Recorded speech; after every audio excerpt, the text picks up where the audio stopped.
Nikki Aitken, welcome to Christoph Magazine. Thanks for your time.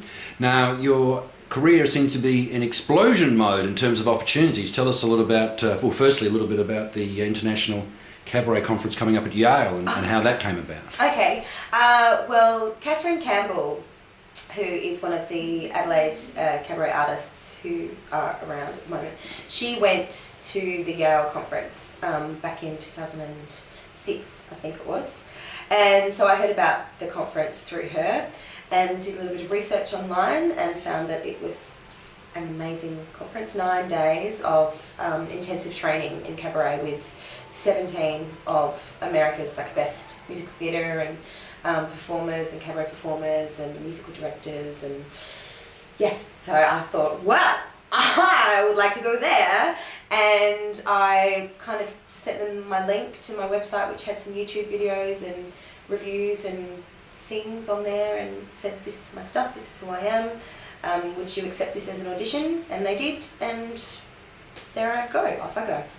Your YouTube video, Don't Rain on My Parade, which has barely managed 20 hits, but has nonetheless opened a great door for you in the forthcoming Cabaret Festival. Yes. Tell us about that with Mark Nadler. I did a fundraiser for the Yale trip about a week and a half ago, and filmed it and posted a couple of the numbers, Don't Rain on My Parade and Don't Tell Mama. And David Campbell, who's the director of the Cabaret Festival, saw it and invited me to do a guest spot with Mark Nadler as part of the Hootenanny show that Mark Nadler's doing. He's a very prominent American performer, so it's very, very exciting. And then post the festivals, which we'll come back to, you have something, the Duplex at Broadway. Tell us a little bit about that as well. Yes, so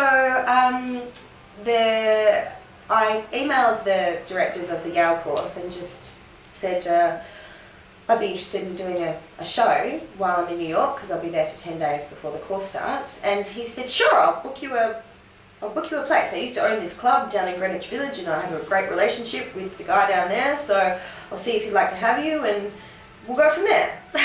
So the owner of the club, the Duplex, contacted me and said, oh, I'd like to offer you the 16th of July. And I said, okay. So it's an off-Broadway club that Barbara Streisand has a recording of her live performance there. So you'll be going next to hers as well on YouTube? Yeah. Oh, it's terrific. Yeah, so it's very exciting. My off-Broadway debut. Now we're about to enter Cabaret Festival month. Yes. And now you have two shows. One is promoted under the concept of having a love song to vodka, and another one is about modern relationships, fiance gay. Yes. How do those two shows get linked? Don't they? No, they don't get linked. Just your presence. Yes, I'm in both of them. That's the link. My solo show is Cabaret Alive and Kicking. It's season 2. So that is it's a reprise of the show that I did during the Adelaide Fringe Festival.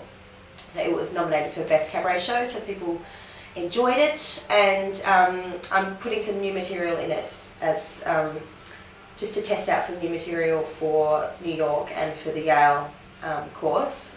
But there are some of the kind of standout numbers that were in the first season will be in the show again.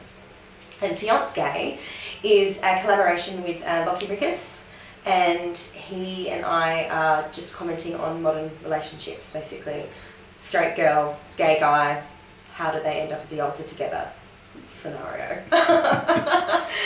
Which has almost happened to me before, so we're just going to do it for a show because it's funny. And where does the inspiration come for the songwriting and the like for you? Where do you turn for inspiration for when you're composing and?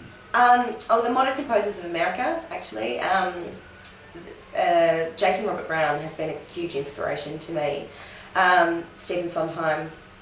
I discovered Stephen Sondheim first and fell in love with his writing style. It was the music that he writes is almost like dialogue in the way that he writes the ups and downs of the music, and so I really kind of fell in love with that to start off with. I was like, oh, that's like that now. But for music theatre, woohoo! So I really loved that, and then I discovered Jason Robert Brown, and from then I looked at some Pasek and Paul work, and they're coming over here as well for the Cabaret Festivals, which is very exciting. And just basically trying to find any composer that is modern, well, contemporary, basically, the last 4 or 5 years. Stephen Schwartz, obviously, is an amazing writer and a huge inspiration. So I kind of look at their stuff and think, okay, what is that? So post the Yale experience, what's sort of lined up for the rest of the year for you?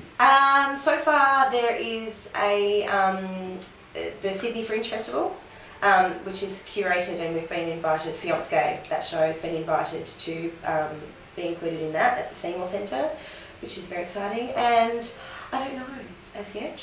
Apart from that, that's kind of it. And back to the Fringe here next year? Back to the Fringe next year, yeah, definitely. And just the whole kind of next round of shows. I have to see what kind of comes up from Yale. Just kind of thinking that's about as far as I've got this year, so it's enough. 6 months at a time, I think, is probably enough to think about. I think I'd like to do Melbourne Comedy Festival next year. So, put those plans in place. Well, we look forward to some exciting performances during the course of the next month, and thanks very much for your time. Thank you very much for having me.